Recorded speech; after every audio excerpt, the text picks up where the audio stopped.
बिस्मिल्लाहिर्रहमानिर्रहीम। अस्सलाम वालेकुम स्टूडेंट्स। आज जो है वो हम लोग शुरू करेंगे डिवीजन बुचेरियोफाइटा, जिसको ज़ैंथोफाइटा भी कहते हैं। ठीक है, इसकी अक्रेंस भी जो जनरल है उसमें हम देख लेते हैं। अक्रेंस फ्रेश वाटर में पाई जाती हैं इसकी स्पीशीज़, स्टैगनेंट वाटर में, पॉन्ड्स में। इसके अलावा ट्री के ऊपर भी ग्रो करती हैं और डैम्प वॉल्स जो हैं उन पे भी ग्रो करती हैं। ठीक है, कुछ स्पीशीज़ जो हैं वो टेरेस्ट्रियल भी होंगी और ड्राई मड में ग्रो करेंगी। वेजिटेटिव प्रोपेगेशन जो है वो प्लांट बॉडी इसकी वेजिटेटिव स्ट्रक्चर जो है प्लांट बॉडी यूनिसेलुलर भी होगी और मल्टी सेलुलर भी होगी, और मल्टी सेलुलर में कॉलोनियल और फिलामेंटस दोनों होंगी। फिलामेंटस जो है वो कोइनोसिटिक होंगी। ठीक है, कोइनोसिटिक जो है वो बॉडी वो कैसी होती है, ये आपको मैं नेक्स्ट पेज पे फिगर दिखा दूँ। ये वाली जो बॉडी है, ये बी वाली में जो बना हुआ है, ये सेल स्ट्रक्चर बना हुआ है, ये कोइनोसिटिक है। कोइनोसिटिक ऐसी होती है जिसमें क्रॉस वॉल्स नहीं होती। ये ऊपर एक ग्रीन से मैंने ड्रा की हुई है, एसेप्टेट ऐसी बॉडी होती है जिसमें न्यूक्लियाई काफ़ी ज़्यादा होते हैं और उसमें क्रॉस वॉल्स नहीं होती, तो वो क्विनोसिटिक बॉडी कहलाती है। सेल स्ट्रक्चर जो है वो सेल पैक्टिक सब्सटेंसेस पे, सेल वॉल जो है वो मोस्टली पैक्टिक सब्सटेंसेस की बनी होती है। सिलिका भी इसमें प्रेजेंट होता है। इनमें बहुत सारे जो है वो यूनिन्यूक्लिएट हैं और कुछ जो है वो क्विनोसिटिक मल्टी न्यूक्लिएट हैं। यानी क्विनोसिटिक सेल्स जो हैं अगर उनमें क्रॉस वॉल्स नहीं होंगी तो वो मल्टी न्यूक्लिएट बन जाएगा। ठीक है, लेकिन ज़्यादातर जो है वो यूनिसेलुलर होंगे। पिगमेंट्स जो है इसमें पाए जाने वाला वो बीटा कैरोटीन है, जिसकी वजह से इसका कलर येलो ग्रीन होता है। ज़ैंथोफाइटा वाली डिवीजन में जो स्पीशीज़ पाई जाती है उनका कलर। इसके अलावा दूसरे पिगमेंट्स जो हैं उनमें क्लोरोफिल ए, बी, ज़ैंथोफिल जो हैं ये मौजूद होंगे। ज़्यादातर जो स्पीशीज़ हैं उनमें पायरेनाइड नहीं होते। रिजर्व फूड मटेरियल जो है ल्यूकोसिन है और स्टार्च इनमें एब्सेंट होती है। वेजिटेटिव रिप्रोडक्शन जो है वो in filamentous form occurs by fragmentation. Filamentous form में जो वेजिटेटिव प्रोपेगेशन है वो फ्रेगमेंटेशन की वजह से होती है, और जो यूनिसेलुलर स्पीशीज़ है उनमें सिंपल डिफिजन की वजह से होती है। एसेक्सुअल रिप्रोडक्शन जो है, दे फॉर्म वन और मोर zoospore in each cell. Zoospore is biflagellated. Flagella have unequal lengths. Longer flagellum is tinsel. Tinsel वो वाला flagellum था जिसकी हेयरी स्ट्रक्चर जिस पे प्रेजेंट है, हेयर से प्रेजेंट है। और वी फ्लैश शॉर्टर जो है यानी बाईफ्लैजिलेटेड है इनका ज़ूस्पोर। एक फ्लैजेलम जो है वो टिंसल होगा जो लॉन्गर है, और जो शॉर्टर फ्लैजेलम है वो वी फ्लैश होगा। ये प्लानोस्पोर्स जो हैं वो कुछ बैक्टीरिया में प्रोड्यूस होते हैं और कुछ स्पीशीज़ जो हैं उनमें एंडोस्पोर्स भी होंगे। सेक्सुअल रिप्रोडक्शन जो है इस ग्रुप में रेयर होती है। सेक्सुअल रिप्रोडक्शन ओगैमस है और बाद का आइसोगैमस भी हो जाती है। ठीक है, रेयर है सेक्सुअल रिप्रोडक्शन। ओगैमस जो है उसमें एंथ्रीडिया और ओगोनिया प्रेजेंट होंगे। टाइप जो है वो इसकी हम लोग वचेरिया पढ़ेंगे। वचेरिया जो है वो डिवीजन ज़ैंथोफाइटा का मेंबर है। ज़ैंथोफिसी, हेट्रोसफोनेल्स, ठीक है, और वचेरियसी, और वचेरिया जो है वो जीनस है। अकरेंस जो है फ्रेश वाटर में, मॉइस्ट सॉइल में, और डार्क ग्रीन मैट्स जो है ये बनाते हैं। सेल स्ट्रक्चर जो होगा, वेजिटेटिव स्ट्रक्चर, थैलस जो होती है वो प्लांट बॉडी है इसकी, वो फिलामेंटस है। Filament cylindrical, branch, tubular, erect और क्विनोसिटिक होगा। फिलामेंट जो है वो सबस्ट्रेटम से अटैच होगा। हाँ जी, और जो फिलामेंट है वो सबस्ट्रेटम से हैप्टेरॉन के लिए अटैच है। हैप्टेरॉन स्ट्रक्चर का स्टूडेंट नाम याद रखना, ही अभी तक किसी और में नहीं आया। किसी और क्लास जो अभी हमने क्लोरोफाइटा, कैरोफाइटा ये दोनों पढ़ी हैं उनमें नहीं आया, तो अब ये तीसरी क्लास पढ़े इसमें हैप्टेरॉन आया। हैप्टेरॉन जो है वो एक राइजाइड लाइक स्ट्रक्चर है जो कि अटैच करता है सबस्ट्रेटम के साथ फिलामेंट को। फिलामेंट जो है उसकी लेंथ में एपिकल ग्रोथ के जरिए इंक्रीज होती जाती है और क्रॉस वॉल जिसमें एब्सेंट होती है, इसीलिए ये मल्टी न्यूक्लिएट और कोइनोसिटिक होता है। सेल स्ट्रक्चर जो है वो इसका सेल वॉल थिन होती है, सेलुलोज से मिलकर बनी होती है। इसकी इनर लेयर सेल वॉल की, और जो आउटर लेयर है वो पैक्टिक सब्सटेंसेस से मिलकर बनी होती है। फिलामेंट्स कोइनोसिटिक हैं, सेप्टा उनमें एब्सेंट होते हैं। सेप्टा यानी क्रॉस वॉल्स। ठीक है, septum is present only at the base of the reproductive cell.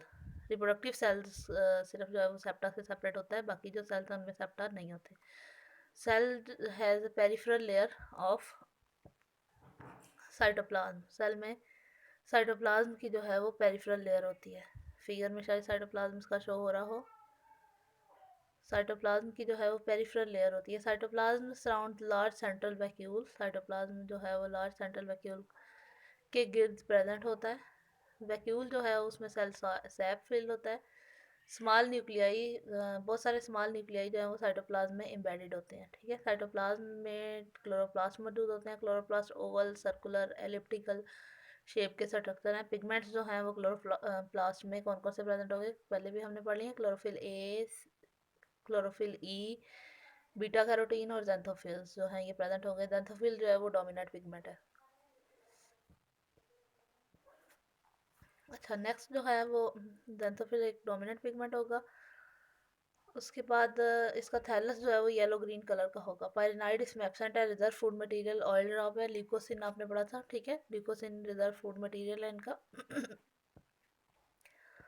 Starch इसमें एब्सेंट होती है और सेल्स मल्टी न्यूक्लिएट होते हैं सेप्टा की एब्सेंस की वजह से। ये साइड पे मैंने सेप्टेट सेल बनाया है। अगर सेप्टा होते तो इस तरह हर सेल के नीचे क्रॉस वॉल्स होती हैं। अब जबकि नहीं है सेप्टा इनमें, तो ये इस तरह का मल्टी न्यूक्लिएट सा सेल बनता है। रिप्रोडक्शन जो है वेजिटेटिव रिप्रोडक्शन बहुत ज़्यादा कॉमन नहीं है इनमें, और जिनमें होती है वो फ्रेगमेंटेशन के जरिए होती है। फ्रेगमेंट्स, फिलामेंट जो है, फिलामेंटस बॉडी इसकी, वो अगर एक्सीडेंटली ब्रोकन डाउन हो जाती है फ्रेगमेंट्स में, और हर फ्रेगमेंट एक नए प्लांट में डिवेल्प कर जाता है, ठीक है। तो बस यही एक वेजिटेटिव प्रोपगेशन का मेथड है इनमें। इसके बाद आ जाती है एसेक्सुअल रिप्रोडक्शन। एसेक्सुअल रिप्रोडक्शन जो है वो ज़ूओस्पोर और ए प्लानोस्पोर जो है इन दोनों की वजह से हो रही होती है।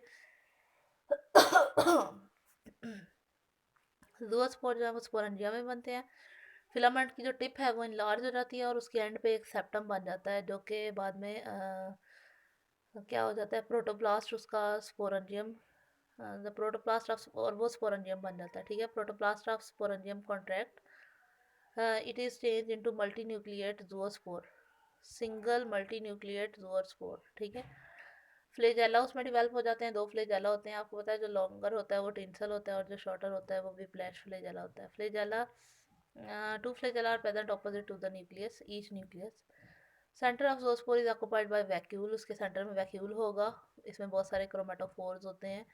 ज़ूओस्पोर फिर एक पोर सा जो होता है उसकी वॉल में, उसके जरिए बाहर आ जाता है। Then it settles on the surface and undergoes the period of rest, ठीक है। ज़ूओस्पोर फिर सरफेस में से बाहर आ जाता है, ये फिगर में शो किया हुआ है स्टूडेंट। और फिर वो सेटल हो जाता है। सेटल होने के बाद वो रेस्ट के पीरियड में चला जाता है। फिर ज़ूओस्पोर के फ्लैजेला लूज हो जाते हैं।